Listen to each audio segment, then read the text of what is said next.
ESPN reporter in the NBA, and certainly so much as to writ large going on in the real world with the NBA, including this man's moving interview with the father of Jacob Blake. Dave McMenamin back here on the Rich Eisen Show from the Bubble. How are you, Dave?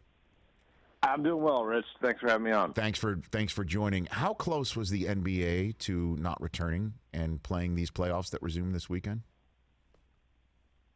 As close as it can get, I think is the right way to put it. Wednesday night, when there was that 3-hour-long players meeting that had no resolution and ended with the Lakers and Clippers leaving the room basically saying, like, hey, if this is where things are going, then we're done.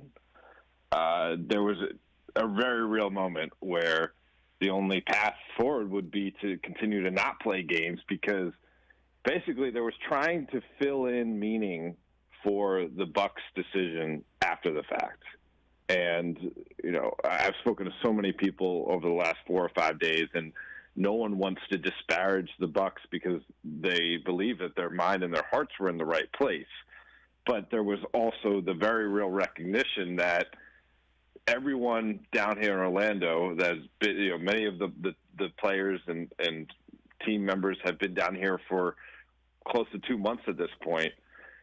There was a joint purpose together to do so, and that was, you know, involving many meetings with the NBA Players Association. It involved a $170 million financial commitment by the NBA to make this bubble happen.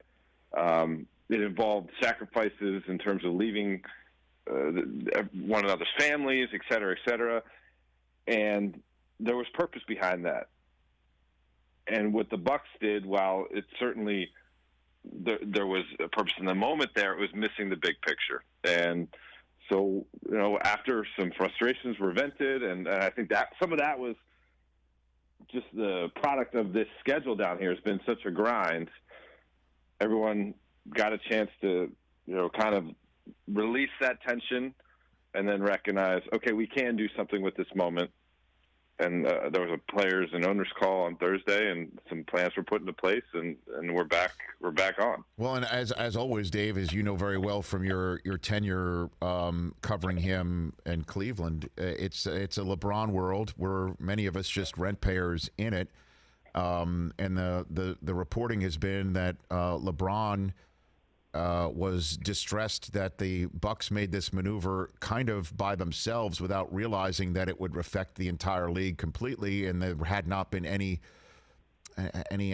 forethought as to how it would end. Like, what was the end game? And he reached out to Barack Obama. Is this all the proper reporting in terms of LeBron's role in this? Yeah, I mean, it's LeBron's role, but LeBron alongside Chris Paul, I think, has to be mentioned. Certainly when you bring up the Obama meeting, you know, Chris Paul being the Players Association president, being so instrumental in getting this thing off the ground to begin with. LeBron and Chris Paul, it's described to me a small group of players, so there are other players involved. But yes, they sought the counsel of Barack Obama, and what I've reported is that Obama's message was, listen, fellas, don't walk away from this moment. Continue to play, but before you're going to play, make sure that there is a conversation and a plan in place to get even more commitment from the NBA to help you and help, you know, our country in the pursuit of equality. And it's not to say that the NBA hadn't done a lot, because the owners committed $300 million over the next 10 years to, you know, donate towards causes to help black financial equality, as well as, you know, opportunities, right? And, of course, the messaging on the jerseys and Black Lives Matter on the court. But what more can we do? And so 3 items. 1, every NBA arena is going to be changed into a mass voting center for the upcoming election in November. 2, there's going to be advertisements aired on every playoff broadcast focused on voter engagement and bringing awareness to the suppression that is going on in this country right now. And 3, a social justice coalition will be formed with the support of the league and involving people on all levels players, coaches, front office executives, and so all these people can be engaged and bringing conversations that they're having within their own silo of the NBA to a mutual conversation in order to affect change. So let's pull a little bit of a string on what Anthony Davis had to say, saying that if the owners don't come through, then we're not going to play anymore.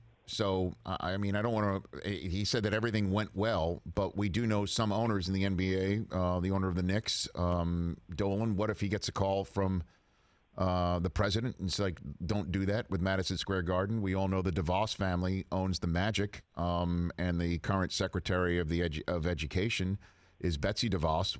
What happens if this does, in fact, not materialize for all 30 member clubs? Dave, what happens there?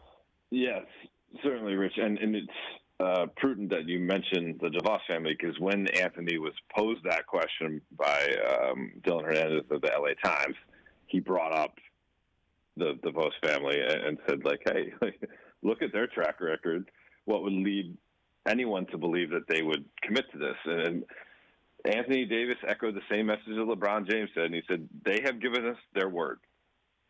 And as a man, I'm going to respect that word, but if they go against it, they have to know that there will be repercussions, and we are ready to walk away. And we already showed that we walked away temporarily for 3 days this past week. And so I don't know the answer here, Rich.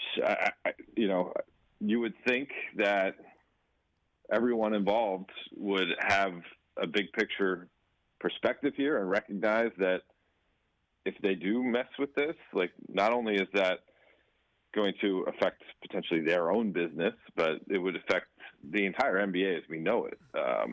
There's a lot of things changing in today's sports landscape, and I think there could be dire consequences if there was a long work stoppage. And so I don't anticipate it going there, but I think Anthony Davis, which is also a story about his coming of age this season. He's 27 years old now and really coming into his own as one of the true bright spots in this league, not just for his play, but for his voice off the court as well. Well, and again, I'm not trying to stir anything up. I'm just, this is obviously a very sensitive subject, and when a player of Anthony Davis's stature says, if it doesn't happen, we don't play, and something might happen after the season is over, this clearly could linger into 2020, 2021, although, voting should be something that is nonpartisan anyway, and we're excited to have some form of a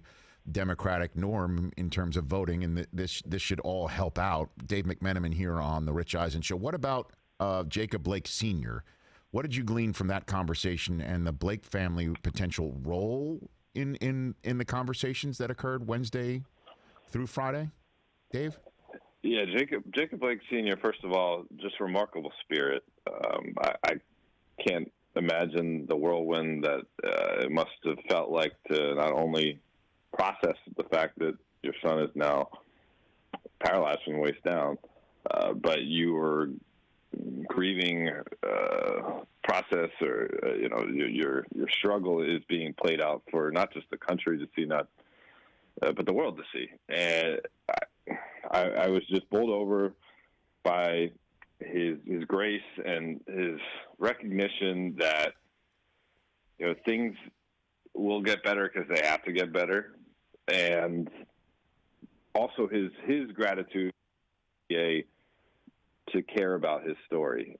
He told me, I think this might have been a little bit of hyperbole, but he told me barely 5 minutes had passed since the Bucks left the court for good in their game that they decided not to play against Orlando Magic, when he got a phone call, and it was the Bucks on the line, and they told him from their own voices what they were doing in order to stand up against the police brutality that was enacted upon his son. And he said he started crying. And then he said Giannis Antetokounmpo started crying in front of the entire team. And he said it touched him deeply. And that support, he said, is something that has helped him get through this past week. Because it was just 8 days ago when Jacob Blake, 29-year-old black man, was shot 7 times in the back by Kenosha, Wisconsin police. No matter what the background behind that story was, what the police were responding to, that's not the role of police officers in our society. They are not judge and jury. They are not executioners. They are keepers of the peace. And he just said that his spirits have been lifted. It's fueled him in order to continue to do things like leave his family temporarily to fly down to Washington for the March on Washington and speak about his family's story, to try to continue to touch hearts and minds of people in this country who don't quite understand how vital equality truly is for us to have a working and functioning democracy. So, just to revisit, 5 minutes after the Bucks say we're not playing, and your colleague at the Times, Mark Stein, in an interview with Michael Carter-Williams of the Magic, said Carter-Williams got a text from Giannis basically saying we're not coming out of the locker room again, because it was Bucks in Orlando, and that's the way the Magic kind of learned about it, that they make this decision and say, let's get Jacob Blake Sr. on the phone as a team. That happened last week. That happened, yeah. And then furthermore, later on that night, when the 13 teams still here in Orlando had that contentious meeting where everybody put everything out on the table, and they started the meeting by inviting the Blake family to join in on Zoom. Now, there were some technical difficulties, but the intention was, we want your guidance on what we should do here. And Jacob Blake Sr. told me that, he said he was floored by that gesture. He said, these are young men with their own livelihoods. Who am I to tell them what to do? But even the fact that they sought his input meant so much to him, because it was, recognizing him, seeing him, believing that he had some wisdom that could help their situation.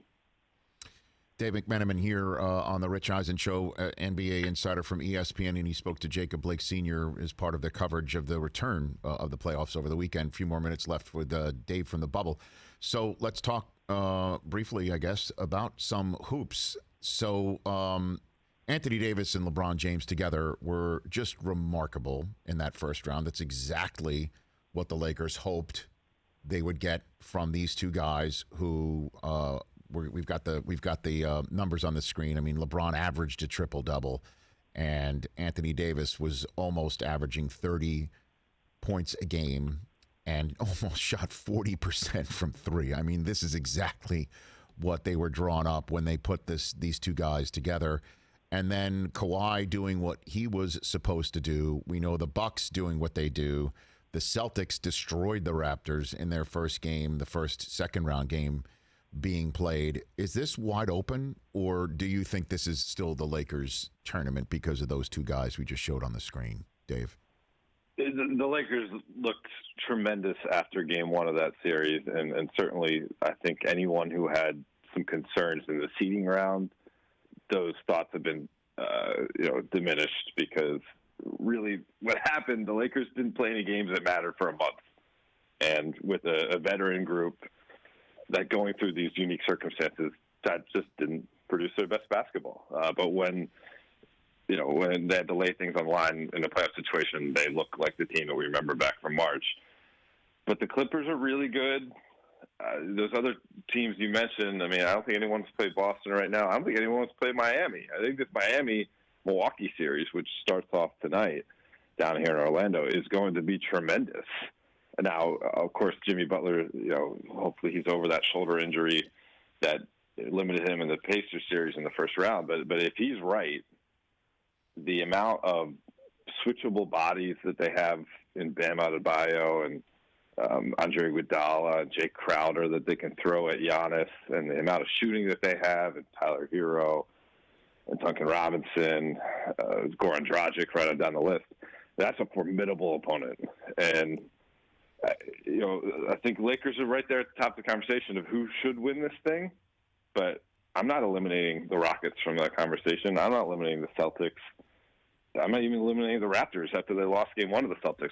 There's 6 teams right now that you could convince yourself into saying they'll be the champion. 6 out of 8 that'll be in the second round. I mean, that's as much parity as we pretty much ever see in the NBA, which makes this next 6 weeks ahead of us pretty exciting. Yeah, I mean, we've got the Rockets trying to close out the Thunder tonight. Westbrook returned, looked a little bit rocky from the floor, as we all know. And you mentioned Heat and Bucks. Those are the 2 games tonight on our friends at Turner. Just Harden is so unstoppable. I mean, and the Rockets just they're a fascinating team to me, obviously, with D'Antoni potentially. What is the deal with that? Why is D'Antoni not signed? And the Pacers basically have put a bouquet of roses. I don't know if you can do that is there a florist in the bubble? I don't know if they've done that before they departed, but what is going on I'm with not that? sure there's a florist. Yeah, that's a good way to put it. I mean, but yeah, they made their intentions so clear, almost immediately after the ink was drying on the press release that Nate McMillan would be relieved as head coach. They put their intentions out there. Listen, I mean, I don't know. I mean, Tim McMahon's done great reporting on what went down there. I think Mike D'Antoni is at a certain stage of his career where he wants some security, feels like he earned it. I believe he earned it. Tillman Fertitta is a relatively new owner in the NBA, and to me, didn't follow kind of the normal flow of business, how these things work with an accomplished coach in terms of seeking but some team will hire him, and he's made it clear that he wants to continue coaching. It's not time for him to walk away. But I mean, the thing is, right now, that's kind of giving a little bit of a last dance, juju to this team that they have there, and sometimes that works. Yes, it does. Daryl Morey is in an interesting spot. We'll see what happens with him continuing as the executive of that team, and Mike D'Antoni, and the recognition for guys like James Harden and Russell Westbrook. When will we ever have a coach that goes all in on an idea like small ball, where we're going to shoot 63s a game, and that's what he wants out of us? That's not too much. And I think that can add to that mix in terms of let's do this thing. So I think they're a dangerous team, and they got to get through OKC first. But they're going to be a handful for the Lakers. Last one for you, Dave, and I appreciate your time. Dave McMenamin here from ESPN. Who's Jamal Murray for people who need a primer? This guy who's just been so dynamite, forcing a Game 7 in the Nuggets Jazz series. Yeah, he's a young Canadian basketball point guard, combo guard, grew up with Steve Nash as a mentor, and he went to Kentucky, known for just a ridiculous work ethic and a supreme confidence, and got this supermax extension that seemed at times like an anvil around his neck, because would he live up to this dollar amount? He's going to make $5 million this year, bump up to 30 next year. Is he a $30 million player? Uh-huh. And he's doing things in these playoffs that we've never seen. I mean, him and Donovan Mitchell both have 2 50-point games in this series heading into Game 7. And I think only 2 times in the history of the NBA before. Michael Jordan did it twice in a series. Allen Iverson did it twice in a series. And what Murray did with the weight of what the last 4 or 5 days meant to him and the players in this bubble last night, where he drops 50 points, 21 points in the fourth quarter, 7 for 8 from the field, 5 for 5 from 3, and does an interview with NBA TV afterwards, or Turner afterwards. And he has George Floyd painted on one sneaker and Breonna Taylor's painted on the other one. And he breaks down in tears talking about how he just really wants to win. He wants to win as a basketball player, and he wants to win as a black man. It was powerful stuff, and it's great to see, from the basketball side, new players, new talent, new stars infusing the system. But it's also great to see young men come into who they are. Jamal Murray, I think a lot of people will pay attention to him moving forward. I think there's going to be reasons to pay attention to him, not just for the buckets that he scores, but for what he says after the game. Dave, great chat. I always appreciate it. Appreciate the time you gave the show today, and as always, we'll chat with you down the line. Sounds great. Thanks, got Rich. It. That's it. Everyone check out Dave McMenamin's interview with Jacob Blake Sr. It's on ESPN.com, and check out, obviously, Dave's material on Twitter and on Instagram.